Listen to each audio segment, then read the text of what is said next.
વીરપુર તાલુકાના ક્ષત્રિય સમાજની દીકરી પ્રાચીબેને ધોરણ 12 ના સામાન્ય પ્રવાહમાં વીરપુર તાલુકાનો પ્રથમ નંબર મેળવ્યો. વીરપુર તાલુકાના ક્ષત્રિય સમાજની દીકરી રાઠોડ પ્રાચીબેન ચંદ્રસિંહ જેઓએ વીરપુર તાલુકાના કુંભરવાડી ગામે કૃષક અભ્યુદય વિદ્યા મંદિરમાં ધોરણ 12માં સામાન્ય પ્રવાહમાં સમગ્ર મહીસાગર જિલ્લામાં ત્રીજા ક્રમે અને વીરપુર તાલુકામાં પ્રથમ નંબર મેળવ્યો હતો, જે બદલ શાળાના સ્ટાફ, પ્રમુખ, મંત્રી, ગ્રામજનો અને સમાજની ખૂબ જ પ્રશંસા થઈ હતી. સર્વે લોકો દ્વારા પ્રાચીબેનને અભિનંદન પાઠવવામાં આવ્યા હતા, ત્યારે ક્ષત્રિય સમાજે પણ ગૌરવની લાગણી અનુભવી હતી. સૌને મારા નમસ્કાર. જય માતાજી. મિત્રો, ચાલુ વર્ષે HSC બોર્ડનું પરિણામ જાહેર થયું. મારી દીકરી રાઠોડ પ્રાચીબેન ચંદ્રસિંહ, જે કૃષક અભ્યુદય વિદ્યા મંદિર કુંભરવાડી શાળામાં ધોરણ 12માં અભ્યાસ કરતા હતા, તેમણે ખૂબ સારું એવું પરિણામ પ્રાપ્ત કર્યું છે.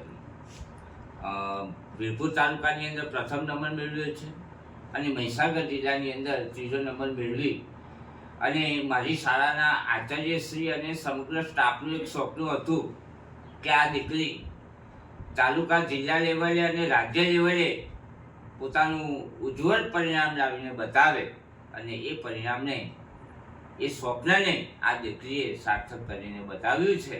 એ બદલ હું મારા સમગ્ર સ્ટાફનો ખૂબ ખૂબ આભાર વ્યક્ત કરું છું. અસ્તુ. ચાલુ વર્ષે મારું નામ રાઠોડ પ્રાચીબેન ચંદ્રસિંહ છે. હું કૃષક અભ્યુદય વિદ્યા મંદિર શાળામાં અભ્યાસ કરું છું. ચાલુ વર્ષે લેવાયેલી ધોરણ 12ની બોર્ડની પરીક્ષાનું પરિણામ જાહેર થયું. હું ખૂબ જ ખુશ છું. મારે આ પરીક્ષામાં A1 ગ્રેડ 99.67% એન્ડ રેન્કની સાથે 93% મેળવ્યા હતા અને વીરપુર તાલુકામાં પ્રથમ નંબર અને મહીસાગર જિલ્લામાં ત્રીજો નંબર મેં મેળવ્યો હતો. મારી આ સફળતા પાછળનો શ્રેય મારા આચાર્ય સાહેબશ્રી અને ગુરુજનોને આપું છું. તેઓ મને ખૂબ જ મોટિવેશન કરતા હતા. શાળાના અઠવાડિયે લેવાતા યુનિટ ટેસ્ટના લીધે ખૂબ જ મહાવરો થતો હતો. વર્ષના અંતે મેં લગભગ 60થી વધુ પેપર સોલ્યુશન કર્યા હતા. પહેલાં હું 4 કલાકનું વાંચન કરતી હતી, પછીથી મેં 7 કલાકનું વાંચન ચાલુ કર્યું હતું.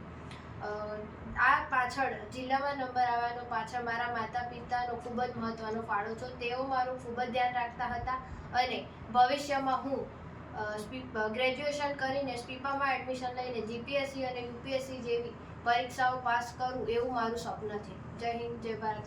સૌને જય માતાજી.